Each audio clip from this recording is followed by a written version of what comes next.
Lechi lach to a land that I will show you. Lech lecha to a place you do not know. Lechi lach on your journey I will bless you. And you. I'm sorry. Stav has been kind enough to talk with us before about similar subjects, and we're all looking forward to what she has to present today on the Bauhaus. So Stav, take it away. Thanks for joining us. Thank you so much for hosting me. I have to say I'm extremely excited to be here in front of you, in front of nearly 140 people that are all curious enough to hear about the style of architecture behind me. And to hear a little bit about your lives. I feel there's a severe pain in my heart of the disconnection between me and the American Jewish community. And I miss you all. Can't wait for you guys to land back in Tel Aviv. And God willing, it will happen sooner rather than later. So fingers crossed. Just shortly about myself, I've been a guide since 2014, mostly in educational tourism. And since I've moved to Tel Aviv, I started guiding here and making this my specialization. And the architecture, and by the end of the presentation, you'll understand that I am not only fond of the style of architecture behind me, I'm actually quite obsessed. I live in the very heart of the city of Tel Aviv, and this is my day-to-day life, and I'm really excited to show you my backyard. So let's start by sharing. I'll share my screen with you guys. Can someone nod and tell me that you guys can see a presentation? Awesome. So let's get this going. And so this is the presentation called Bauhaus in Tel Aviv. I will start by saying that the name Bauhaus is not a correct name. Bauhaus is one school of architecture, whereas the style is called the modern style of architecture or the international style of architecture, and it was taught in many schools throughout of Europe. But since Bauhaus School of Design had a major in architecture and had such a big influence in Europe, in Central Europe, and naturally Israel, on the modern style of architecture, in Israel it became like a brand, like I would call tissues Kleenex or something like this. So this is one thing that's important to remember about the Bauhaus. And the first thing I'd like to start with is actually going back in time with you. I'm sure you guys have either been to Jaffa or have heard all about the stories. But when we're talking about, whenever we want to start talking about Tel Aviv, it's always extremely important to remember that the Tel Aviv is quite a young city, and it's not disconnected from a general context of the historical, the geography and the history. And the historical city is the city of Jaffa, a city that is 4,000 years old city. We have here a map since the end of the 19th century. We can see the city of Jaffa surrounded by walls. You can see that the streets are not straight, horizontal. It's not a grid. It's a mess. It's an old city mess, and it's beautiful, but this is unplanned. This is very crowded. By the end of the 19th century, there are waves of immigration that are starting to arrive to the shores of the land of Israel, predominantly to Jaffa, because Jaffa has a port. It's the main port of the land of Israel. And all these Jews have to live in all these very, very small streets and very small houses, many children. And the situation is quite dire. And that's going to make the Jews want to leave the old city of Jaffa. So we have here we saw a map, and now we have a photograph that shows us that the city is very, very crowded. You can see that the style of architecture is made of stone. You can see that it's not organized or a grid-like. And this is going to make the Jewish community want to take off and leave. The photo we have here shows us both the skyscrapers of modern Tel Aviv and all the cranes. It's a city of cranes nowadays.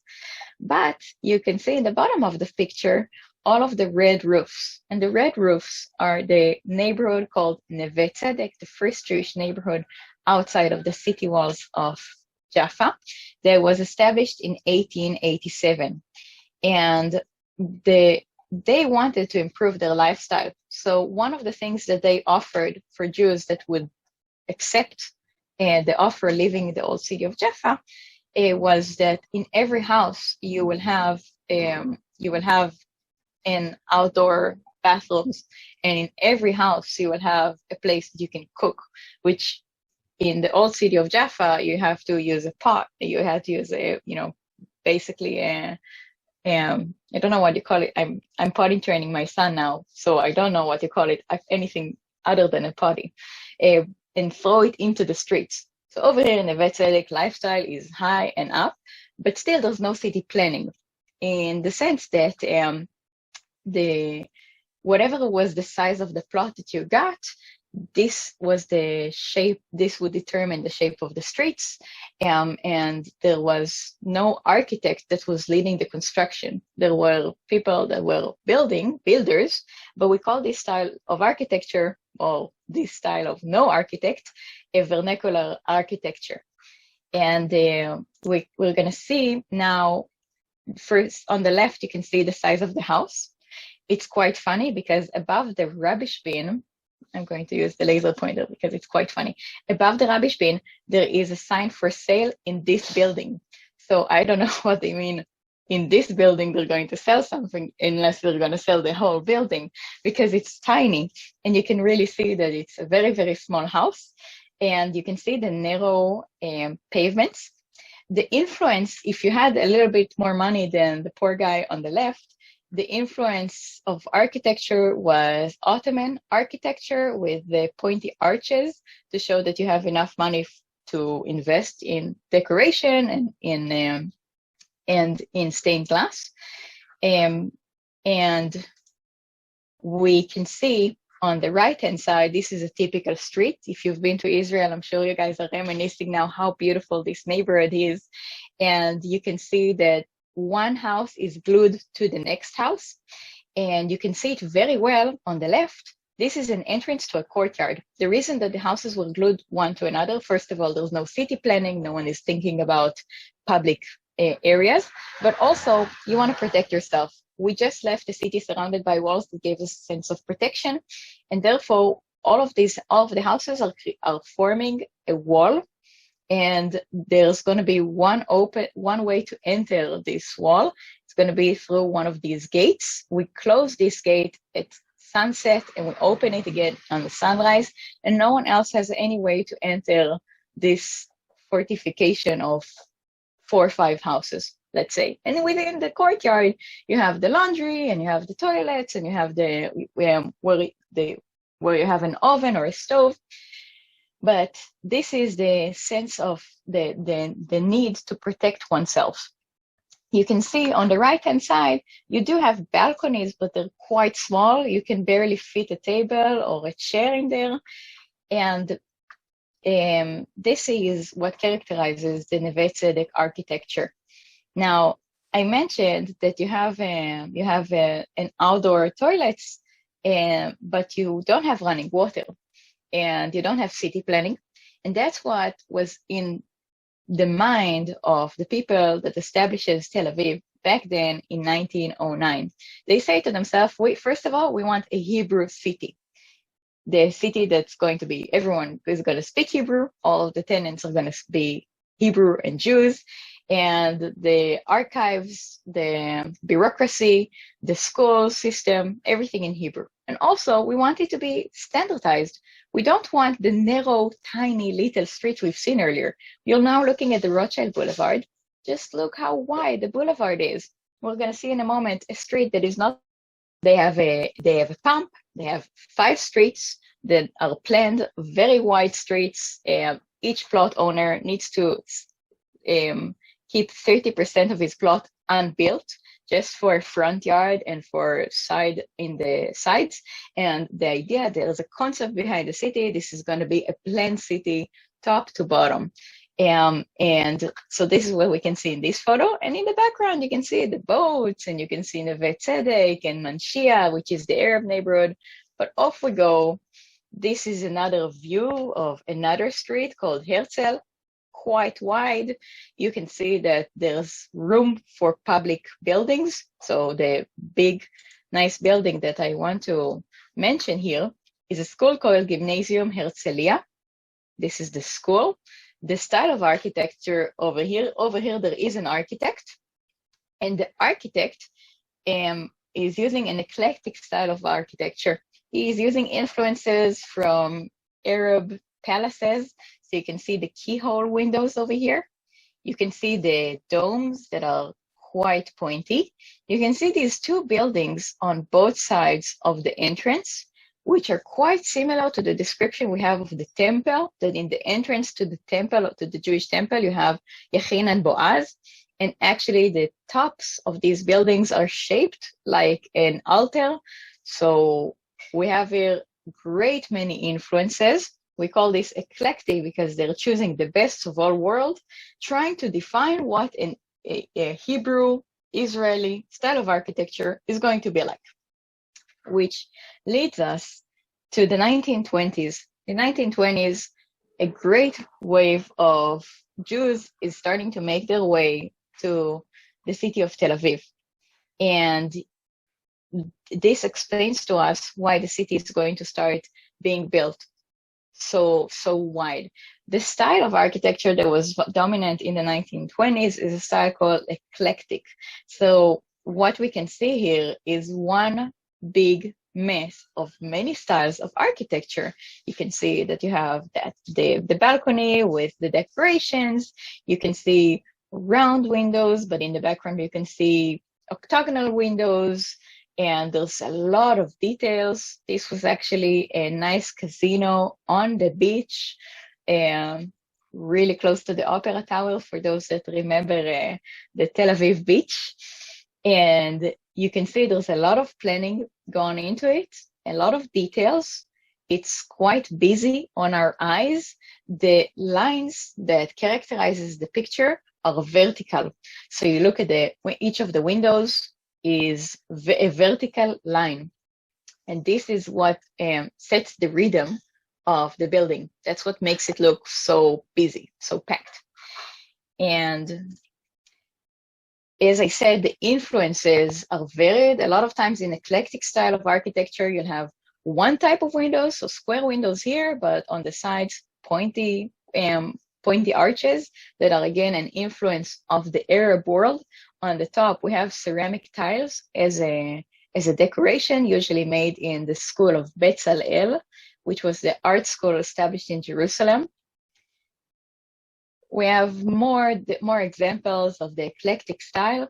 So you can see how in the bottom, the doors are square, but on the top, they're round. The balconies are pretty useless. You can barely fit a table in there. You can see, again, the differences between the windows in the different floors, excess decoration. Many times when people walk around the streets of Tel Aviv, they're saying, wow, you really do have beautiful architecture. And look at these pillars over here that resembles a Roman temple. And this is really the style that is going to be completely unpopular in Tel Aviv in the 1930s. You can just imagine how much work is being put into each of these buildings. How many craftsmen are required to show their art? How many decorations needs to be done manually? How much does it cost? How long does it take to build? And it's all being built from the local sandstone. That's why they can only do windows that are vertical lines. See, again, the lines are vertical. The rhythm of the building is quite crowded. When you walk by, it makes you feel like you're walking by many, many, many lines. It's a different rhythm from what I have in my background, and you're going to see it soon many, many times.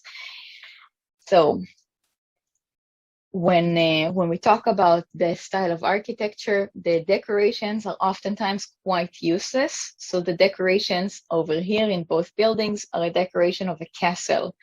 First of all, you couldn't be using it in a castle. The teeth in the top of the tower are far too small for a warrior to walk behind. And also, who needs a castle here in Tel Aviv? So it just wants to look European. And the picture on the left reflects what's the situation of most of these buildings in Tel Aviv and what happens to them when someone decides to renovate them. So it's kind of like what happens to Cinderella when she meets the fairy. We have here another picture showing us the dome. So another element coming from European architecture, from Central Europe, from Prague. Maybe you've been to Prague and you might remember an opera building that looks like this with all of these arches and an arcade with the double pillars. And over here we can see Jewish elements coming in. You can see the ceramic tiles. The ceramic tiles displays biblical events. These balconies that have their bars made to look like a menorah, to make sure you all know when you walk by the street, there's a Jewish family living in there. So the sense of security in one's identity in Tel Aviv is starting to build up, and that's something that we're going to see progressing as time goes by. But they're not afraid; they're not as scared as they used to be in Neve Tzedek to show who they are and what they believe in. And when we talk about Jewish elements and how important it is to display the uniqueness of one's Jewish elements, we have this building again with the four corners of an altar. We have here a palm tree, which is one of the 7 species. On the top, we have 2 stars of David. On the door itself, you can see here a Star of David and a menorah. Just in case you didn't notice, it's a Jewish building. So we really, really want to make sure that you know with every element our uniqueness, how separate we are. And this all is going to change. I show the importance. When you look at the Bauhaus style of architecture or modern style of architecture, it looks ununique. And why do we care so much about it? And it all needs to be constantly compared to what we had in the past. So up until now, you've seen very elaborate decorations that cost a lot of money, a lot of investment, that takes a lot of time to build. And now you're looking at the Bauhaus School. This is the school of Bauhaus in Dachau. The school was established in 1919 after the Great War. At the time, it was only the Great War because they didn't know there was going to be another one coming. And there was when the war was over, it really shook Europe, and people were trying to find a solution. And some of the solutions that they came up with was ideas of pacifism. We all have the same needs. We're all people. We're all universal. We're international. And it's time that everyone will have the basic needs attended for. And the school was established with this approach in 1919 in a city called Weimar. It later moved to Dachau and later to Berlin. All in all, it existed for 14 years. Because once the Nazis took over, they said, this is a terrible approach to life and to design. We don't like it, and they shut it down, like many liberal arts in Nazi Germany. But what you can see even in this picture is a very minimalist style. You can see the lines are very clean. The angles are all straight. One of the things that they had in mind was functional design. So one of the heads of the school, a guy called Mies van der Rohe, he said that form follows function. We're going to see it everywhere in architecture. And they thought that if we all are people and we all have the same needs, when you read novels that are based in the 19th century about poor people, a lot of times they barely have a cot. And if they're lucky, they have a chair or a small bench. They oftentimes don't have even the floors are not paved. You know, when you look at the photos of the Jewish ghettos in Eastern Europe in the end of the 19th century, these are stories that are not foreign for us. And the Bauhaus said, in Bauhaus, they said, let's use materials that usually people did not think about using them, like metal. Metal was a part of the realm of industry. Let's combine metal, which is cheap. It's a cheap material, and it's cheap to make because we can make it on an assembly line. We can make it very quickly, and then everyone will have a chair because chair will become affordable, and we'll make it in a very minimalist design. So we don't have to have lots of people working on it. We can have just one person operating a machine that creates 1,000 chairs an hour. If Bauhaus School would still be open, then they would have been very proud at IKEA. The idea that everyone can have very nice houses with everything that they need. And if you think about it, any one of us lives in a house that is better equipped than the kings of France 200 years ago. So yeah, have some appreciation to your house and how functional and comfortable it is. And this is one of the approaches that led to IKEA-like concepts.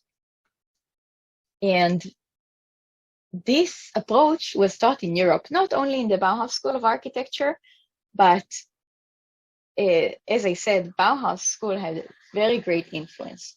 And look at all these olim, these Jewish immigrants that are getting off the boat in the Tel Aviv port in the 1930s. Look how happy they are because there's all this sunshine and there are watermelons and there's piles of dates and there's oranges in the streets, and it's much nicer and warmer than it is in Berlin. And let's face it, there's no Nazi flags going on around here.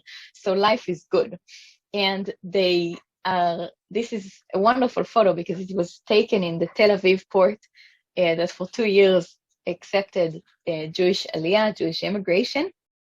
And these Jews that are coming from Central Europe, from the Czech Republic, from Austria, from Germany, from Belgium, they all come with education. And their education is going to boost lots of fields in Israel, like medicine and dentistry and engineers and architects that have just graduated from these schools and come with these approaches that are modern.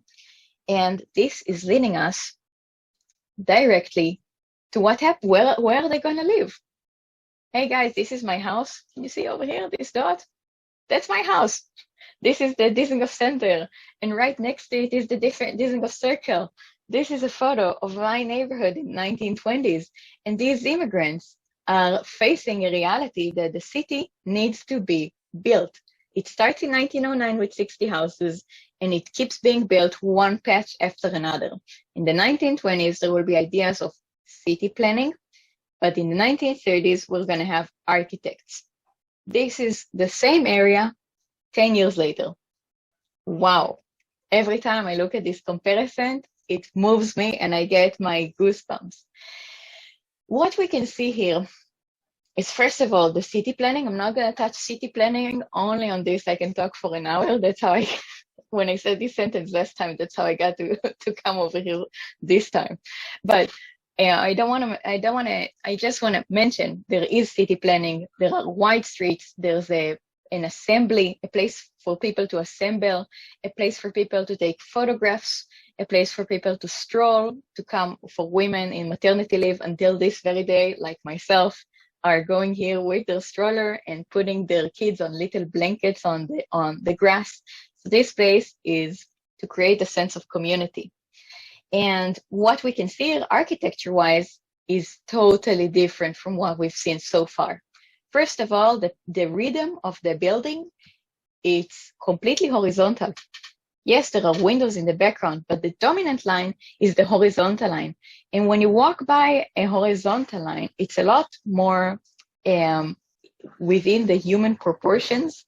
The buildings don't seem as threatening. It doesn't seem like you're walking by so many vertical windows that can create a sense of stress. On the contrary, it's very, very smooth. And you walk from one building to another, and they all have the same sense of pace. So it's not only because all of these buildings have a unified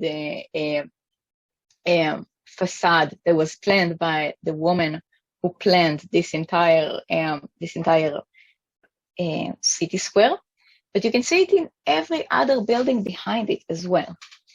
And let's talk a little bit about Bauhaus, which is the reason that we got here. What makes Bauhaus special? So up until now, what we've seen with the eclectic style is that aesthetics comes first. So first of all, you design the facade of the building and all of the elegance within it, and then you design the rooms within. But any of us that lives in a house knows that we don't need bathroom the size of our living room, and we don't need the kitchen the size of our of where we go to sleep in our rooms. The assumption is that the first thing you design is the functionality of the apartment. Where is going to be the kitchen? Where will be the most convenient place to put the countertop compared to where your fridge is? And where will be the door? So the door wouldn't block any of the cupboards. And what room should be next to the kitchen so the smells are not going to be picked up.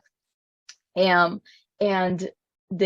once you create the floor design of the apartment is going to be functional and comfortable and user-friendly, then the shape of the exterior of the building is going to come naturally to you. This is a totally different approach. So the thought is from the inside of the building towards the outside. And that's why a lot of times we will find these buildings not symmetrical. They don't listen to the same stance on aesthetics and elegance as they used to listen to 10 years ago. Because now the modern approach is that the person using the building is most important. So you can see that in both of these buildings, the building is not symmetrical. The balconies. So any of you that has been to Israel, especially if you've been here in the summer, you guys know that it's quite hot and humid. Now, nowadays, we have aircon, right? We can just turn on the air conditioner and then we don't have to sweat. But back in the day, they didn't have any air conditioning units. And if you don't have an air conditioning units, you need to have a balcony. A balcony is a place that you can hang out in during the day, during the evening. You can leave it open, allow air to go to flow inside of your apartment. And in order to make the balcony a place that is nice for you to sit in, you want to make sure that it's shaded. So we have here a couple of types of balconies. You have the type of balconies that is the exterior types, which means that you have the facade, and out of the facade, the balconies are kind of popped out. You can see that every balcony is shading on the balcony below it. And in this balcony, that there's no balcony above it, they created a shade. The only purpose of this half circle is to shade the balcony below it. Now, in some cases, people in Tel Aviv that already do have air conditioning units decided to close their balconies. This is a later addition of someone who didn't need their balcony anymore, but the original design is the bottom balcony. And you can sit in this balcony, you can chat to your friend on the other side of the street. You actually had a lot of ambience in the city of community that you can talk to someone else and ask for a cup of milk or a couple of spoons of sugar. And the air conditioning units have kind of made this part of our life disappear, one might say.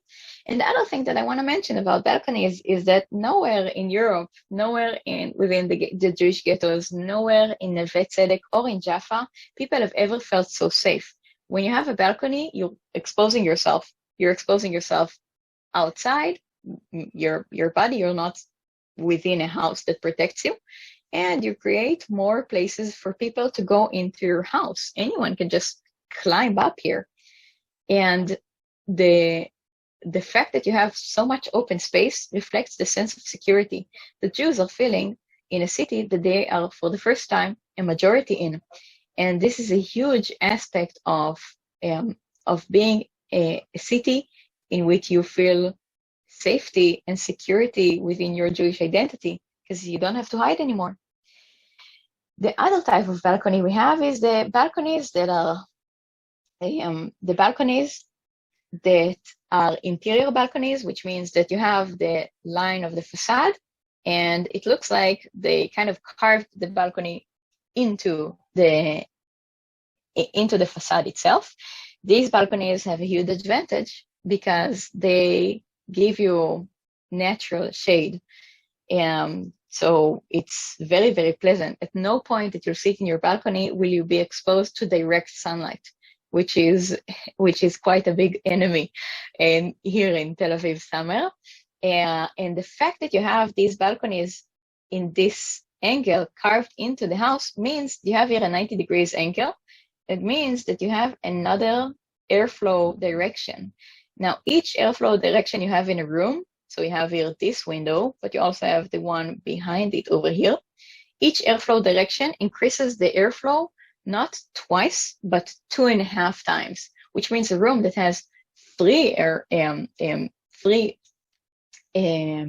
airflow directions will be way more pleasant than a room that has only one or two. So these balconies that are carved in actually allows you to increase the airflow within the room.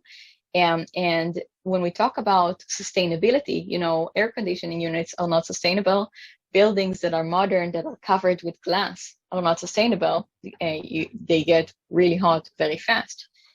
But these architects had no other choice but to create a reality that is going to be somewhat comfortable for the people that lives within these apartments. And they created a situation that it can be 40 degrees. Oh, I don't know what's 14 degrees in American. They can create a situation that will be 115 degrees outside, but the house itself will be 105 degrees, 100 degrees. So 26 degrees Celsius within the house, because there's so much airflow going on. The architects were taking into consideration the angles of the sun and the angles of the walls to make sure that at no point there will be sunlight hitting the windows or the balconies, that you'll get maximum airflow from the breeze from the ocean. So they really put a lot of thought into making the building today we call it green construction. But back in the day, they just didn't have a choice, because otherwise you would be roasted within your own house. So this is about the wonderful balconies. Another things that I've mentioned was the horizontal lines, but you will see that oftentimes you will have the horizontal line being broken by the thermometer window. The thermometer window is the nickname we give to the window, to the long window in the center of the house, not necessarily in the center, but where you have the stairway. So the reason you have this window is, again, functional. It's allowing natural light to go into your stairway, so you don't have to use electricity, because back in the day, electricity was very expensive. It creates an airflow, so the stairway is not dank and smelly. And what happens in the evening, when you do have to turn on the electricity, then you shed light at the street. So this is how there's an action of giving the building is receiving light from the street, and is giving the light back towards the people that are walking by here, and then you can use less light with the streets. So it's all functionality. Now, the influence of these windows is an influence from industry. So just like we saw the picture of the Bauhaus School, you would see these type of windows in an industrial area or in a factory. So this is this is what they're supposed to remind us of, where a major source of our inspiration comes from. You can see in these photos just how bright the light is from the natural windows. And again, what we can see here is thought about every detail of functionality. So you can see on the left-hand side, you have ceramic tiles all the way above the handrail. And the right-hand side, you can see the tiles are just above the stairway. But why? Let's say you walk around with your bicycle or with suitcases, and then you bump into the wall. So in order to make the wall easier to clean, you had these tiles that were protecting the wall itself. As you can see, in some cases, better protection than in others. One of the elements of the international style of architecture that was developed by a different architect, not a Bauhaus architect, but a guy called Le Corbusier, he was a Swiss architect, was the element of the roof. As opposed to Europe, in Europe you have to have the shingles. You need to have the red roofs to oppose the snow and the hard elements of weather. But he thought, what a waste. Instead of having an attic, let's have a flat roof. And then you can have parties on top. In Tel Aviv, what they had on top, you can see this extra little room. This was the laundry room. So they had here a sink and one of those old style pieces of metal that you hand wash manually the clothes on top of, and then you hang the clothes dry. And you know what? Tel Aviv summer, they dry by the evening time, right? It's very, very warm, and the clothes dry very fast, so you don't have to waste a lot of electricity, and you use the sunlight. And then you have another place that is a public sphere for people to meet, to have encounters, to drink coffee in. And you can really see how they use it nowadays. So on the left-hand building, you can see that they've built this little sukkah or a shade, and they have all these plants on top. And on the right-hand side, you can see a place that actually made the roof into a cafe. So it's lovely. This is the rooftop. You can see that they use glass over here. It's modern. It's a modern addition because it wasn't really safe, a very safe height. But they still use the roof as the architects intended 70, 80, and 100 years ago. What we can see here is they thought that the balconies, in order to make the balconies better, you need to create these curtains. You can see that the curtain is dropping from the ceiling of the balcony a little further below. And that's how it stops the rays of light, and it allows the balcony below it to be cooler. And you can see it in both pictures. But the issue is that the heat travels upwards. And then there was a lot of heat on the top of the balcony, and it was not comfortable for them. And sometimes their planning didn't work out that well. And they had to improve it. And that's when they created these lines.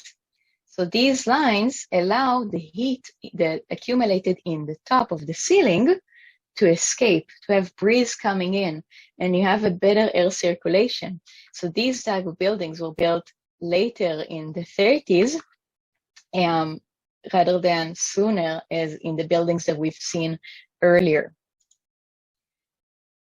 The other element that Le Corbusier was talking about, the guy with the flat roof, was creating another mutual space for the building by lifting the building up on pillars. Now, I started by talking about eclectic style of architecture using sandstone, which means that you are not free to do any construction you want. You have to have windows that are vertical because you have no other choice. You're building with stone. Over here, we're building with reinforced concrete. It's a new technology. Using metal and concrete together allows you the freedom. The walls no longer carry the weight. What carries the weight are the foundation pillars, which means that you don't need walls in the ground floor. In the ground floor, you can have space. What do we use this space for? Nowadays, we use it oftentimes for cars and parking, which is very important in Tel Aviv. But back in the day, they had little ponds. This is most of the ponds are not used anymore. But in this building, they decided to reuse their old pond. This whole construction is from the 1930s. They use materials coming from Germany because the Jews coming from Germany could not bring their money. They had to bring over German-made stuff in exchange for their money that they've overpaid for. But that means we have really high quality construction lasting until this very day. So it's like an up and down. And you can see this fish pond active until this very day. And you had benches, and you can sit and chill in the shade and with the water circulation and the green bushes. It would actually be a quite pleasant break from the heat, and in the place that you can meet your neighbors and have a community, which was so very important. What we can see here is the round lines. So when we looked at the photo of the Bauhaus School, we saw only straight angles. And I did mention that the style is influenced from many different architects. So one of the architects that was influencing was a guy called Erich Mendelsohn. And Erich Mendelsohn brought these round lines. And these round lines are softening the building. It makes our experience walking in the street a little bit softer. Not everything is a hard, straight angle. Another element of it that you can see very beautifully on the left-hand picture is that it's kind of reminding us of a boat. On the right-hand side, you can see that the windows, instead of a thermometer window, you have here round windows. That reminds us of a boat. Again, we call it the international style of architecture because they believed that all people all over the world have the same needs. And if everyone's basic needs will be answered, no one will have a reason to go for a war. We need to shed away our particular identity. That's why you won't find Stars of David on these type of buildings, because we don't want to show how unique our identity is. We want to show how international and universal our identity is. And what can be more universal than a big boat leading us from one end of the world to another? It was the days before airplanes were common, and the way you travel was boats. So you have here the round windows that reminds us of a boat, and over here the roundness of these balconies kind of reminds us of an edge of a boat that is emphasized with these handrails. The handrails are again very functional, and as opposed to the handrails you saw in pictures of the eclectic style of architecture, over here you don't need a craftsman. You have an assembly line, lots and lots of tubes of metal that you just cut off. So you don't need so many people of profession. It's much more efficient. It's much quicker. The materials are much quicker to build with, and this is what counts. We can see in this picture again the roundness. You can see here the element of the thermometer window. You can see that it's kind of popping up, so above the flat roof. So you have here the laundry room. And what you can see here is that the architect did not create, not even a symmetrical, I'm not even talking about symmetricity. He made sure that the building does not have any angles that are straight. He created lots and lots of extra angles to allow much more airflow. The amount of thought that he put into this building, into making it pleasant to be in during the day. Another element we can see when we talk about the style of architecture is how important the user experience is, because you are walking from outside to inside of the building. There's a transition. And in a lot of cases, they will pay attention to this transition by, first of all, you can see the greenery, we can see the house on the pillars. And what you can see on the far end, and we're going to zoom in a moment, is that the doors are made of wood. the material that is a soft, natural material brings the outside wood into inside of the building. So there's a little bit of a transition. It's not such a harsh change from outside to, let's say, a modern building made of glass and metal. Over here, the natural material makes you have a little bit of a better feeling going in. And here's the door. And what I absolutely love about this building is the very old post boxes that are also made of wood. These are the original ones. And I'm very excited when I find these. Every time I go for a stroll with my son. I think he thinks that I'm a stalker because I keep going into people's buildings and taking photos of their post boxes.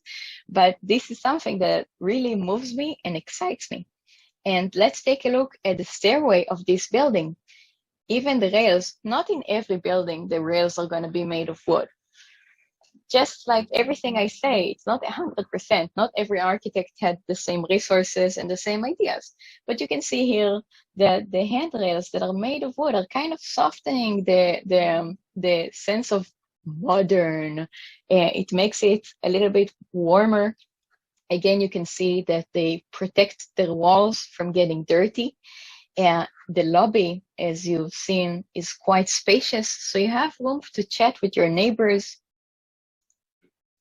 And let's talk about the point that brings us to having this conversation to start with.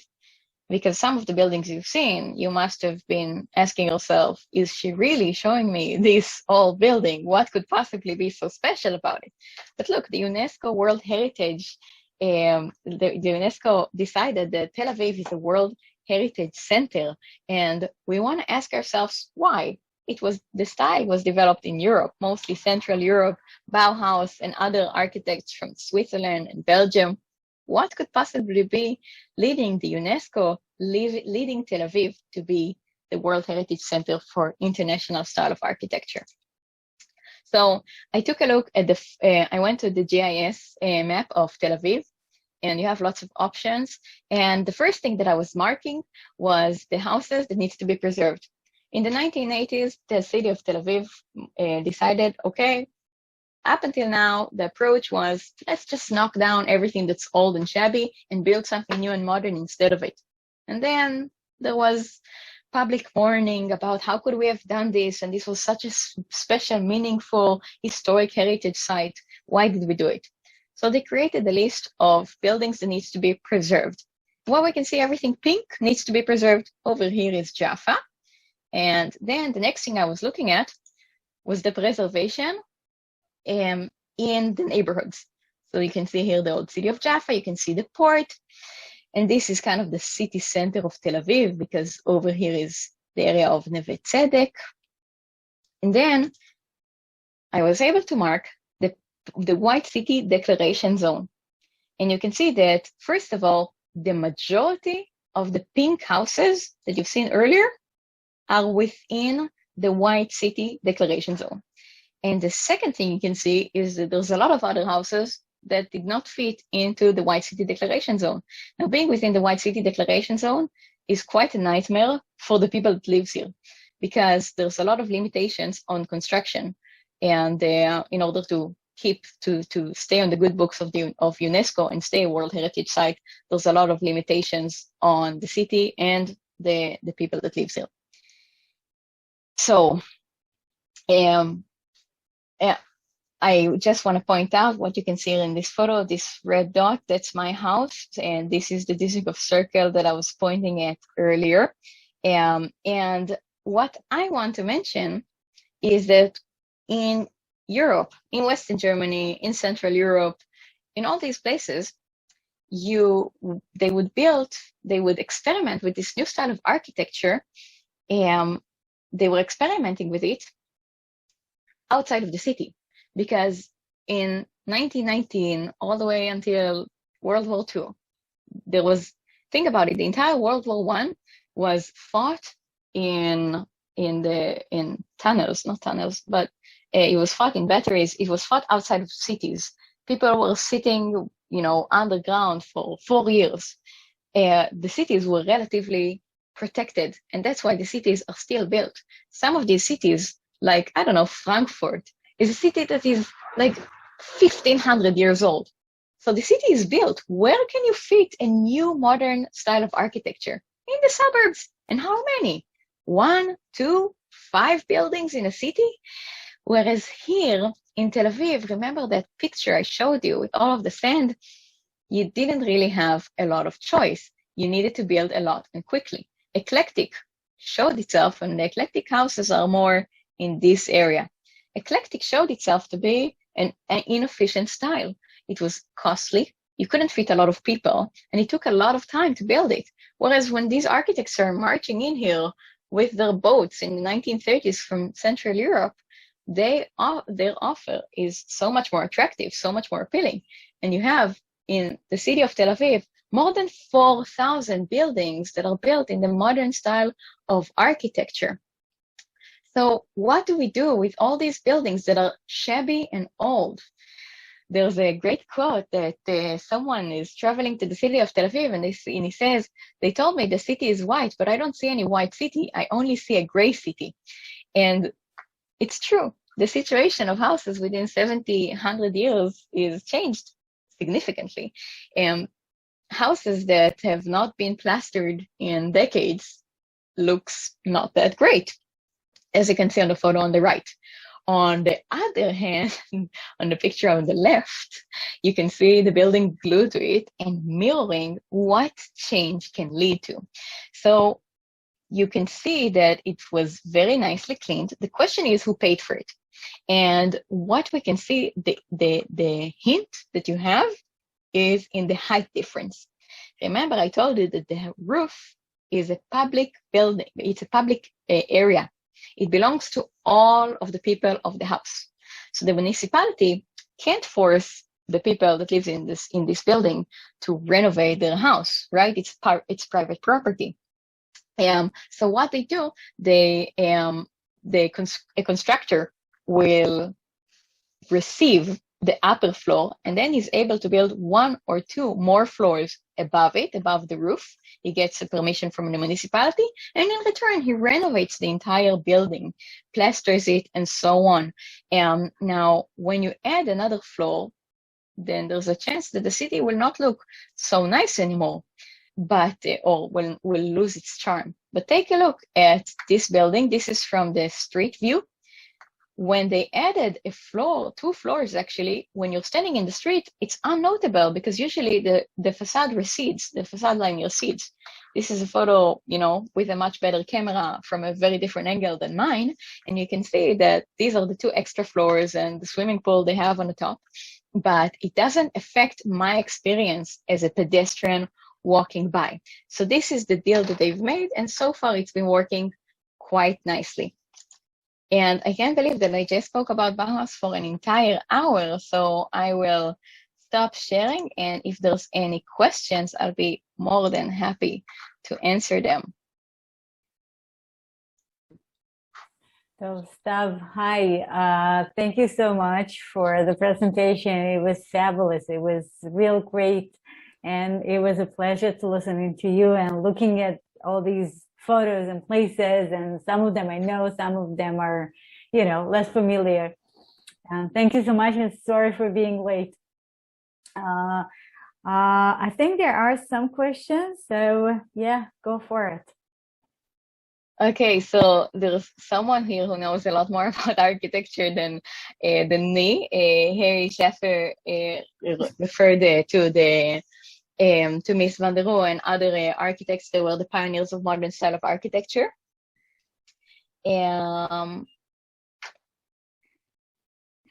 Harry just looks it up. I'm sorry, Harry, but I thought she was going to start asking you questions. Trenches. Thank you. I learned a new word. The facades, I think I answered the question of the facades that will be repainted.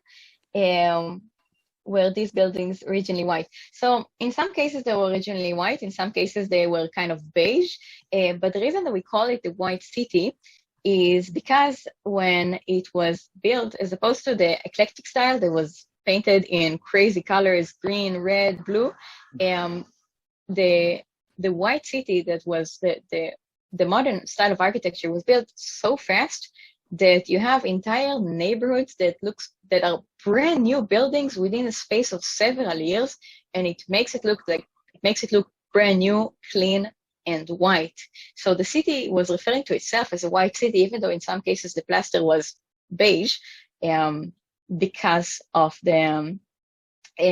how new it felt. And you can see the building behind me. This is actually a building. It's a Mizrahi building, so you guys have it's an American movement. They've paid for a school for girls. So it was a boarding school, and in the bottom over here, they had here a garden to teach them how to be pioneers. Again, the balconies and the horizontal lines, and it was built in 1937.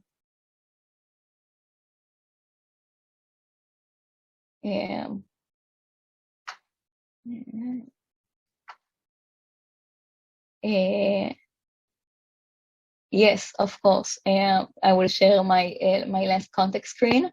I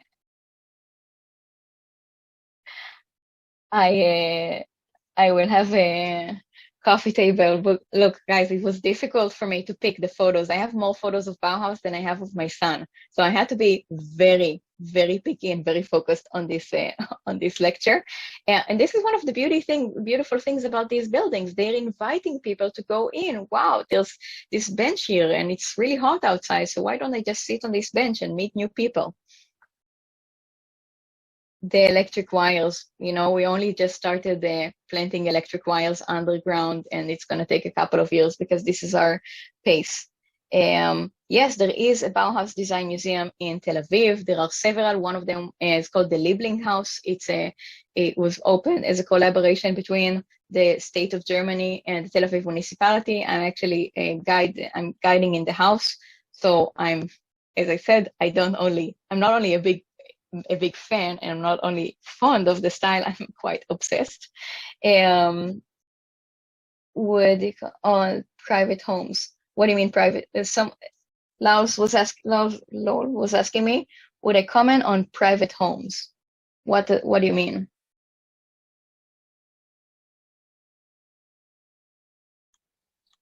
Lol, you can unmute yourself now if you want to ask. Homes, one whole home just for one individual family. So it's not very common in the area of Tel Aviv, mostly because of space issues. It became a fashion in the 70s. So first, think about it. First of all, it's a socialist country. Remember that. It was established by people of the socialist movement, and the buildings, the architecture reflects this. And in 1977, we had the big political transition.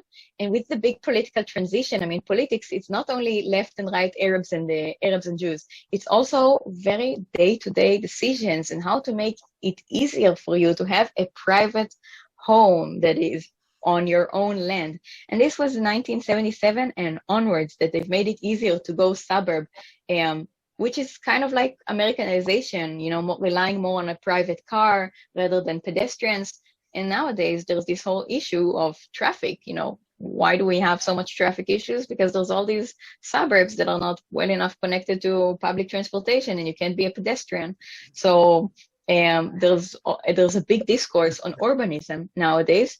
And when they're rebuilding new neighborhoods in Tel Aviv, they try to take. Nowadays, they think that the approach of the 80s and private cars and suburbs and private homes did not work. So what they try to do is go back to the same urban design that they had in Tel Aviv in the 1930s. It seems to have proven itself in the urban way. Why do the buildings in Israel look like they could use a good paint job? Because no one will pay. People feel like they don't have the money. They don't have any incentive, and the incentive is when a constructor gets an extra floor. But it's a good question. What's going to happen in 20 years from now that the plaster is going to peel off? Plaster peels. It's different from European construction that the facade is made of stone. for example. Okay. We can also open it up in case anyone wants to unmute and ask a question. Yes, absolutely. What street do you live on, Stav? I live on a street called Bar Kochva, Oh, which okay. was a very big and important rebel. Right, okay. I'm sure Julia must have taken you to a journey following him, his route, and if not, then season 2 I heard is coming. So there you go. I live Okay. on Gordon. I live on Gordon Keisha. So I'm in a Bauhaus building too. Yes, I don't live in a Bauhaus building, but look, you see the troubles of someone who doesn't live in a Bauhaus building. No, My I building was said- built in the 1950s, and they can't renovate it because there's a height limitation in the white city zone. The zoning, that's what I meant, that it gives troubles to the locals that lives here because there's a height limitation, which means that it's not worth it for constructors to knock off a building and build a new one. So Right. No, I um, said that I live in a Bauhaus building at Gordon Yes. Keisha. So, yeah. it must be a lovely building. I'm gonna check it out next time. You're gonna have a stranger walking in with a stroller. No, there's a postcard in the Bauhaus Museum. One of the postcards is my building. Ah, there No, you and go. I was telling people last week that it was built in 1935, and in 2001 it was totally renovated. And I was explaining to some people last week that nothing, even though all the apartments were renovated, but there were certain structural things in each apartment that we couldn't change. Yes, for absolutely. floors in the hallways and everything. Yeah. Yeah. So there are several degrees of restoration or how much you can change. Sometimes it's you only have to keep the facade, but in some cases you actually have to keep the entire interior design. This architecture style is also common in other cities in Israel, like Haifa, like Jerusalem, but Tel Aviv is the first one to declare itself, and we have the best preservation section in the municipality. We have some new questions. How often do any of these buildings go on the market? So when you walk around Tel Aviv right now, it just looks like it's a green city. There's in my own street, there was 4 buildings renovated at the same time in the same block. So there's always more demand because the real estate here is crazy.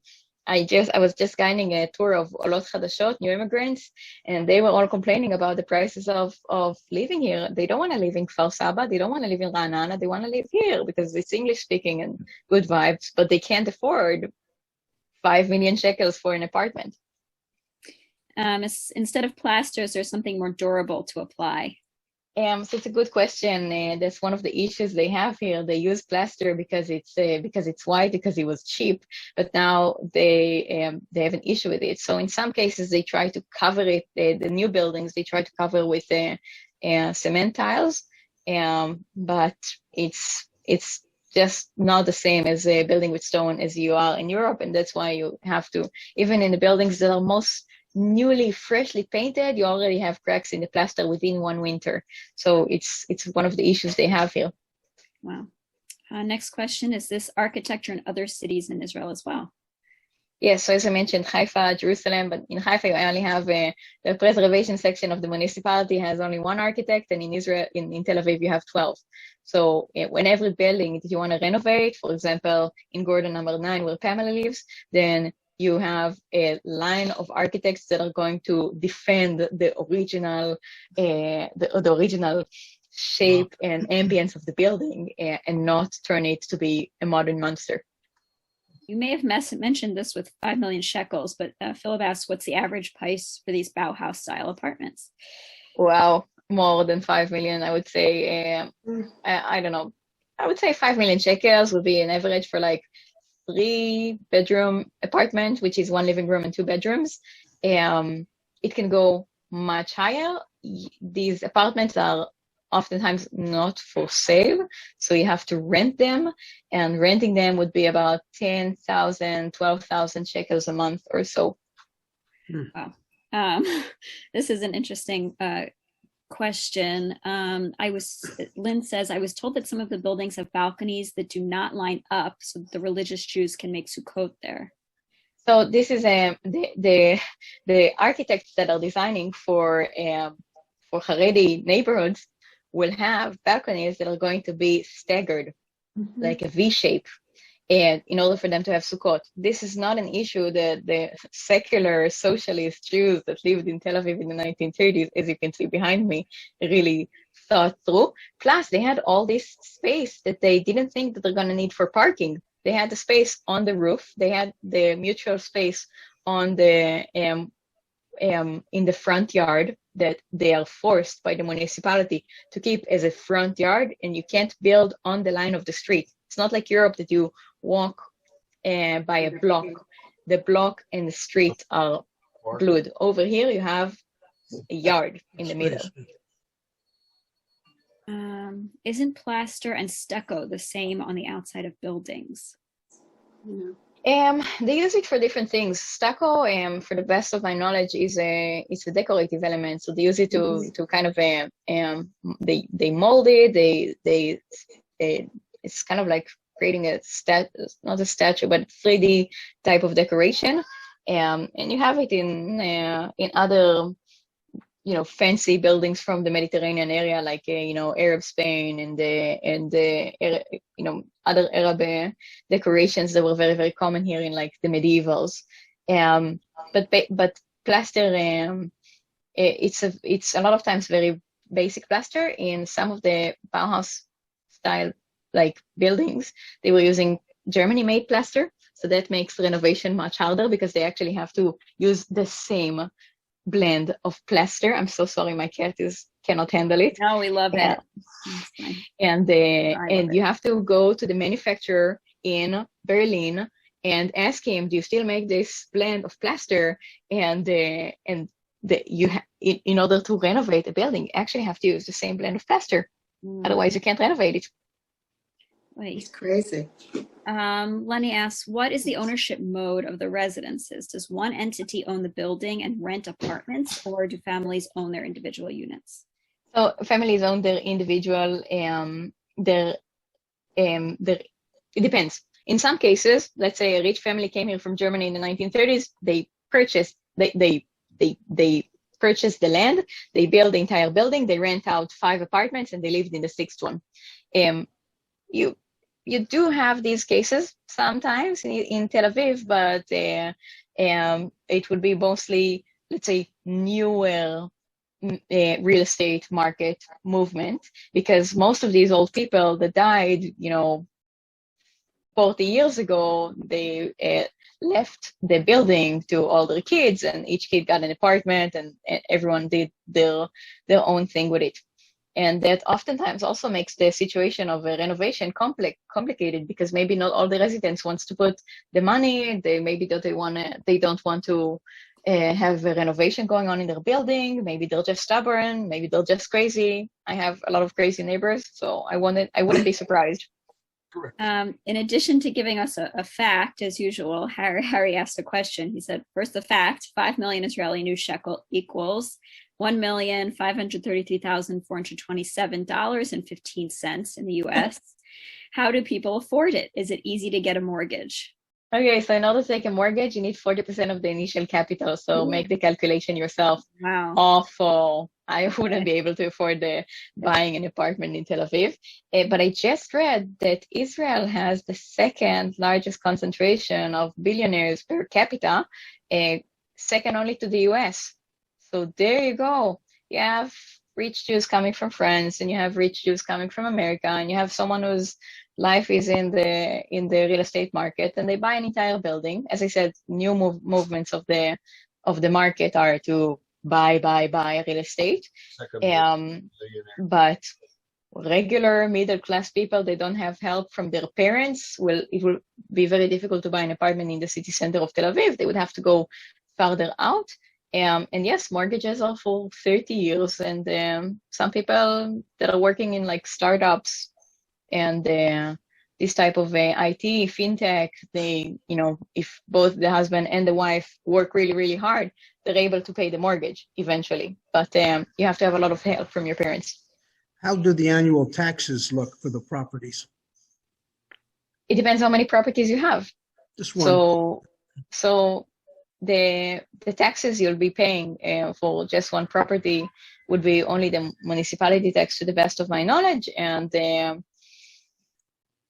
I really don't understand too much about it. But once you want to rent out an apartment, then you have to pay a certain tax on your second apartment and third apartment and so on. So you are being taxed for having multiple apartments.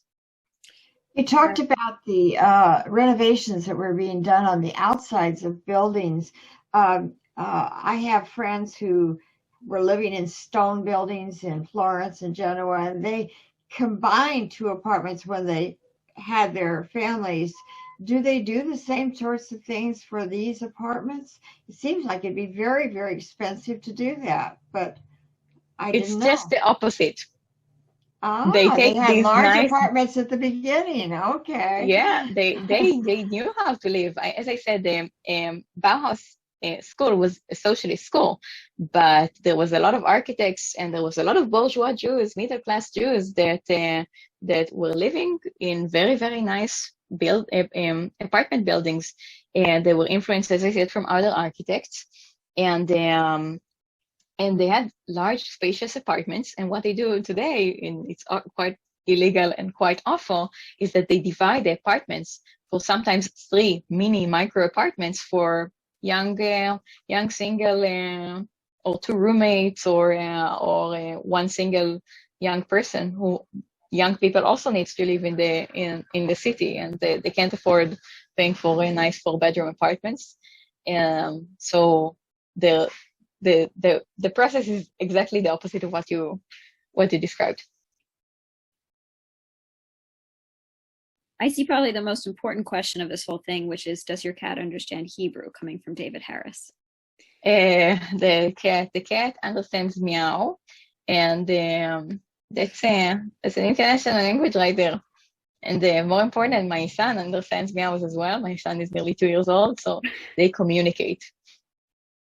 You got to talk back to the cat if it talks to you. Oh, and this is a talker cat. Like, I'm talking 5 o'clock in the morning. So is mine. I get it. Does anyone else have any questions for Stav? Stav, I'm so delighted that you have such a serious obsession with architecture. You have made our understanding far deeper than anything I would have imagined coming into our conversation today. So thank you very much for joining us again, and maybe we look forward to chatting another time. Thank you so I'm much. very happy. You're getting a lot of applause. If everyone was unmuted, you'd hear a lot of applause. Yeah, we did want to get your email address back up on the screen. It was just fleeted by too fast before. Yeah, people couldn't see it. Okay, so I'm gonna retype it so that you have my email address, you have here my Instagram, you have here my PayPal, and if you really feel like I have a Google business that you can rate 5 stars, you don't have to write any review. But Post it, Stav. That would be great. Okay. So,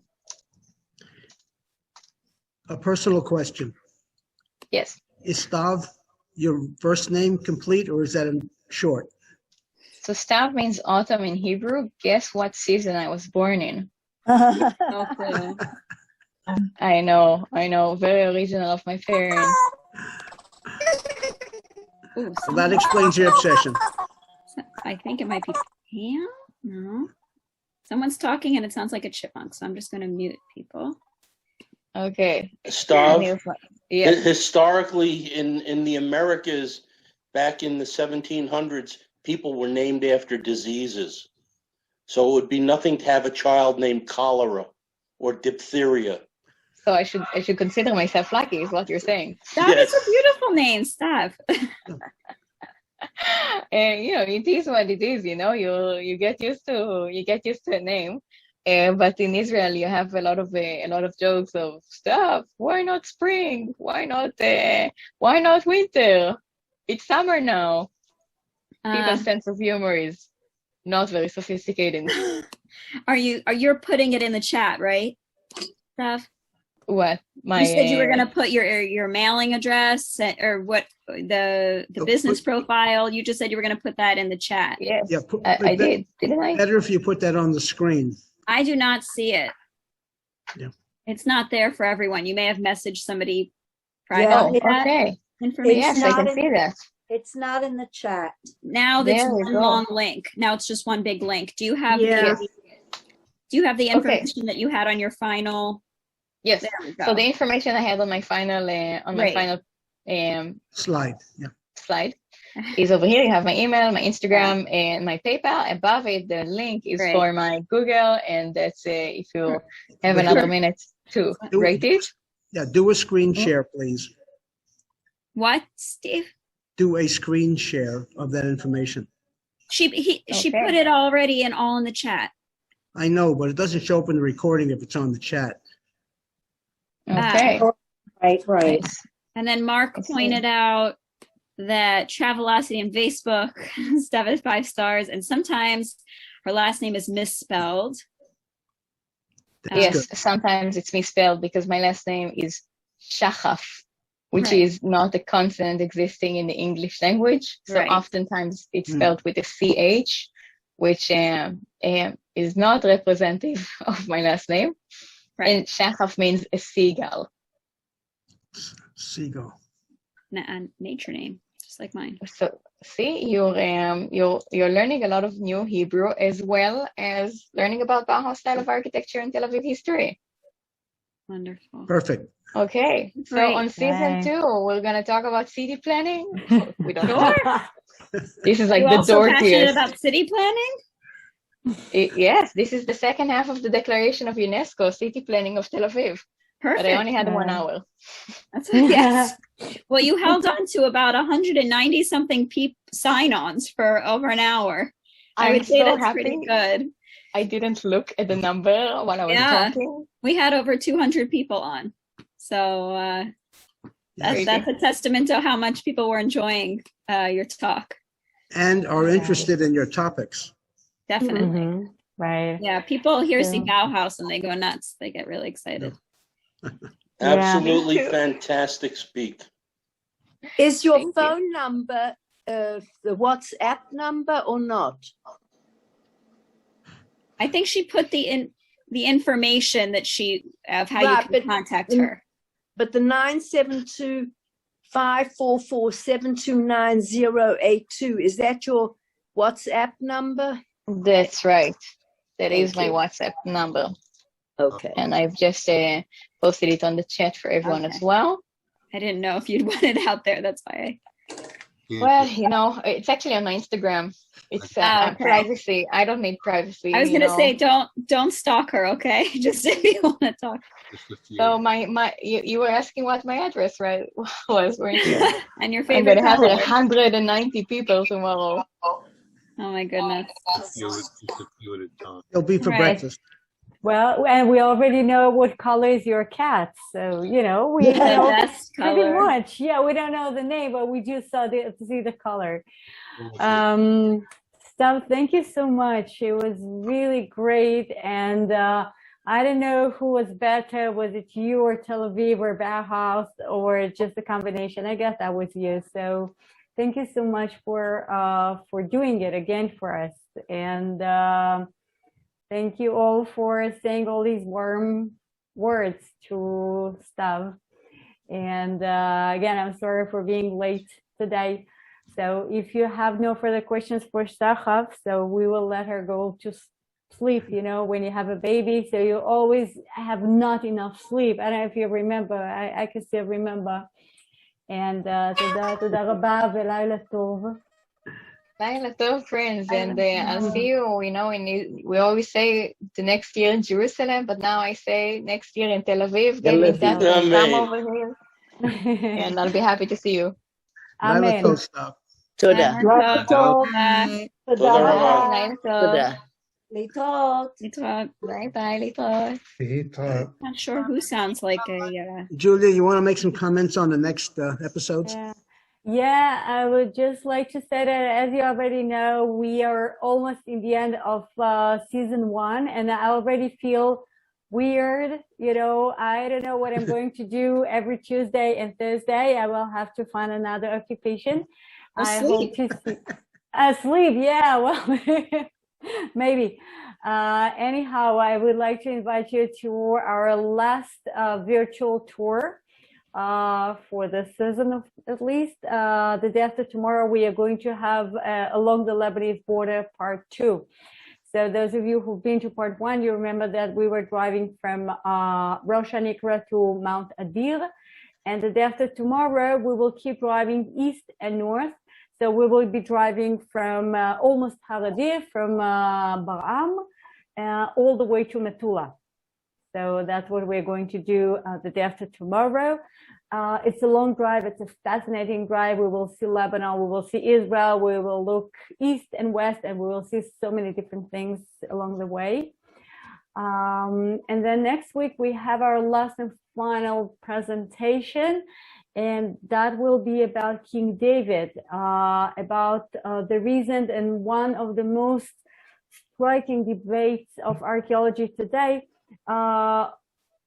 If King David indeed existed, and most archaeologists agree that he did exist, but was he a mighty king of a mighty kingdom? Can we scientifically prove that there was a mighty kingdom, or he was just a little local ruler, and only later the scholars and the theologians and the Jews made him sound as if he was great? Okay. So this is what we are going to talk about next week. So the final presentation will be about the glory of King David, and the speaker is Asher Alchul. You already met him, and he was talking about who wrote the Bible. So I'm sure that will be another very interesting presentation with many question marks. But that's good, you know, when you end up with question marks, so then you want to learn more about the topic. So that's what we plan, and thank you so much for coming. I mean, it was great to open Zoom and see all these participants this time. So Thanks for all you do. Great. Thank you, Julia. thank you, Steve. Thank you, Lana. Good show. Thank We are you, now, Pam. Thank everybody, and I hope to see you all the day after tomorrow. okay. And See you in, good night. see you in 47 hours. Okay, that's true. Laila Tov. Laila now- Tov. We're now entering schmooze mode, and our topics are expansive and interesting and civil. And so we're welcome to stick around as long as you'd like. For those folks who are not familiar with our schmooze mode, it looks like we have 56 people still on board. Welcome to schmooze mode. Any topic you want to discuss is legitimate. I think